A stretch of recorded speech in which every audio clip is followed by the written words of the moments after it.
The United States has more people in prison than anywhere else in the world. Almost 2.5 million prisoners are currently behind bars, equivalent to jailing the population of Chicago, America's third largest city. Human rights groups report a majority of them are Latinos and African Americans from poor communities. They're locked away for nonviolent crimes, from buying illegal narcotics to illegally crossing into the United States.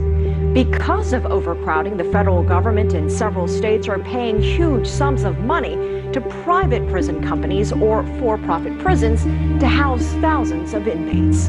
Critics say for every new person that gets locked up, private prisons get richer.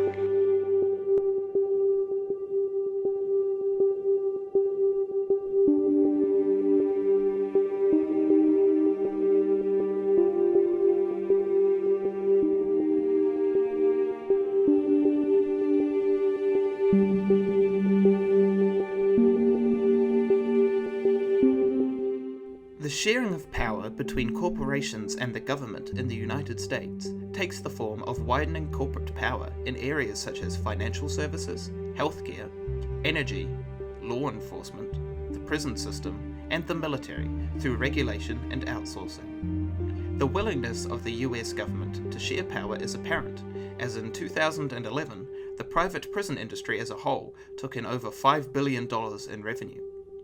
Statistics from the US Department of Justice show that in 2013, there were 133,000 prisoners in private prisons, constituting 19.1% of the total federal prison population. While not the majority of the prison population, it shows the willingness of the US government to share power with corporations.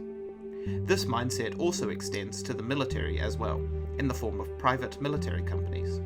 In 2008, private contractors constituted 29% of the workforce in the US intelligence community. The US has also outsourced the expanded military training in Africa to 3 companies: the Military Professional Resources Inc., DFI International, and Logicon. Much of the healthcare industry is also privately owned and operated, as 21% of US community hospitals in 2016 were for-profit institutions. There are numerous private police companies in the US as well, to such an extent that in 1990, private police officers comprised 3/4 of all police officers in the US.